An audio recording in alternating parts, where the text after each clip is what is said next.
Bonjour à tous les amis, c'est Maxicard, on se retrouve pour une nouvelle vidéo. On va parler un peu de tout ce qui est l'investissement sur les displays japonaises, voilà, sur les cartes, tout ça. Aujourd'hui les amis, je voudrais apporter un sujet sur la table, donc voilà, je vous invite à en discuter en commentaire ce que vous pensez de l'investissement sur les displays japonaises. S'il y en a parmi vous qui collectionnent les displays japonaises, qui collectionnent que du japonais, parce que voilà, c'est mine de rien, c'est beaucoup plus abordable que le français en ce moment. Donc n'hésitez pas à liker, commenter, voilà, dans les commentaires dites-moi un peu si vous collectionnez, si ça vous intéresse de vous y mettre, tout ça, voilà, c'est des informations que j'aimerais bien avoir voilà, pour discuter avec vous. Et voilà, l'idée c'est vraiment qu'on discute tous ensemble du sujet. Donc n'hésitez pas à rejoindre le groupe Discord, vous avez 15 € avec mon lien Whatnot, le gars il fait sa pub complet.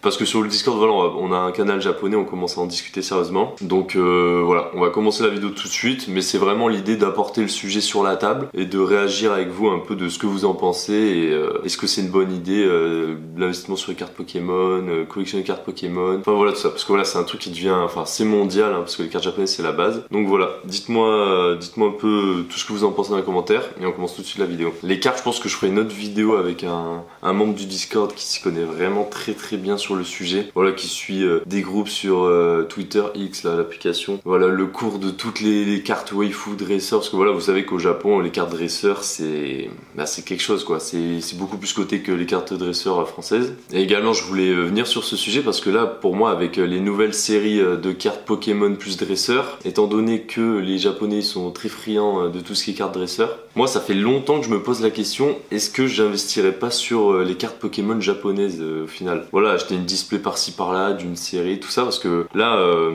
j'essaie de me renseigner de plus en plus. Voilà, c'est pas un sujet où je suis un expert sur l'investissement sur les cartes japonaises, hein, vraiment, hein. Mais voilà, je trouve ça hyper intéressant. Et puis faire du français c'est bien, mais là avec tous les scalpers qu'il y a, ça devient compliqué. Et là récemment, je me suis rendu compte que vraiment les displays japonaises, avant on les trouvait à 60-70 €. Là maintenant, la display la moins chère c'est 90-100 €. Là les précommandes pour SV10A, il me semble, là, enfin la série Team Rocket, enfin c'est pas Team Rocket, mais vous savez avec le OO là sur la display, voilà, les précommandes elles sont déjà à 120-130 €. Je veux dire, il y a vraiment quelque chose qui se passe.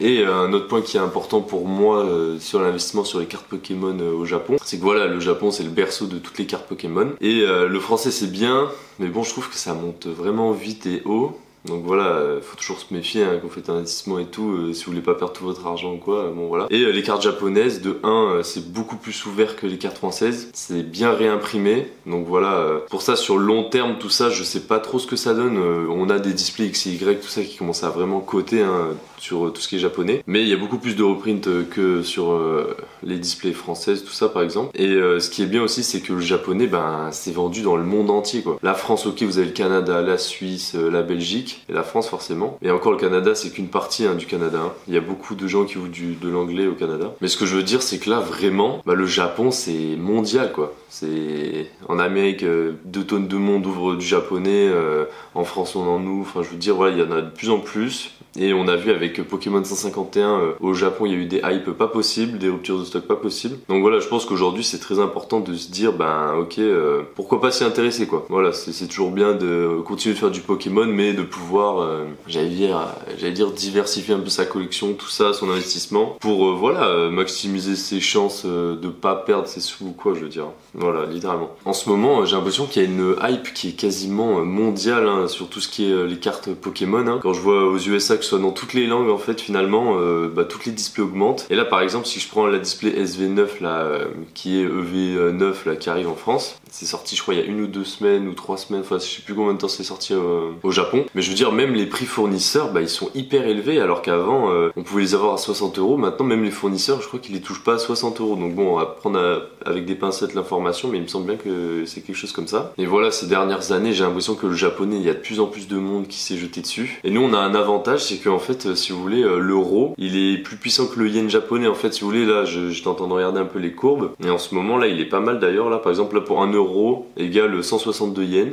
alors qu'il y a quelques temps on était à 1 € égale 156 yens par exemple. En fait l'avantage de ça c'est que si vous voulez, la display, si le display c'est il a 15 000 yens, imaginons, bon je dis n'importe quoi, j'en sais rien, 15 000 yens, mais en fait si le yen, le prix, le cours il baisse, en fait avec votre euro, la display coûtera moins cher quoi finalement. Donc quelque part ça c'est un avantage pour nous. Bon après voilà, c'est pas un avantage non plus phénoménal tout ça, mais je veux dire ça peut permettre de payer un peu moins cher ces displays, donc c'est cool. Puis voilà, au Japon c'est vraiment une religion les cartes Pokémon. Moi je pense que les cartes japonaises ça a vraiment de l'avenir. Donc voilà, si ça tient qu'à moi, bah là franchement je vais commencer à vraiment m'intéresser au sujet. J'étais en train de regarder un peu les prix tout ça des displays. Par exemple là vendu le 10 mars 2025, là je vois des displays 30 boosters Stellar Miracles. Enfin miracle, enfin couronne stellaire en fait, c'est un SV7 en japonais. Voilà 60 € plus 6 € de frais de port. Après on a EV8.5 hein, donc avec les évolutions tout ça, là on est sur un autre type de display parce que voilà c'est des displays j'allais dire 0.5 hein, donc eux ils appellent ça SV8A. Donc voilà 121 € plus 4 € de frais de port. Donc voilà pour la, c'est un peu des demi-displays j'ai envie de dire hein. Je sais même pas il y a combien de boosters dans ces displays là. Enfin je veux dire voilà il y a vraiment plein de displays et franchement les displays elles sont super belles hein. Là je vois du point de fusion. Voilà après là on a du Disney Radieuse, enfin Disney de Paldea je veux dire du coup.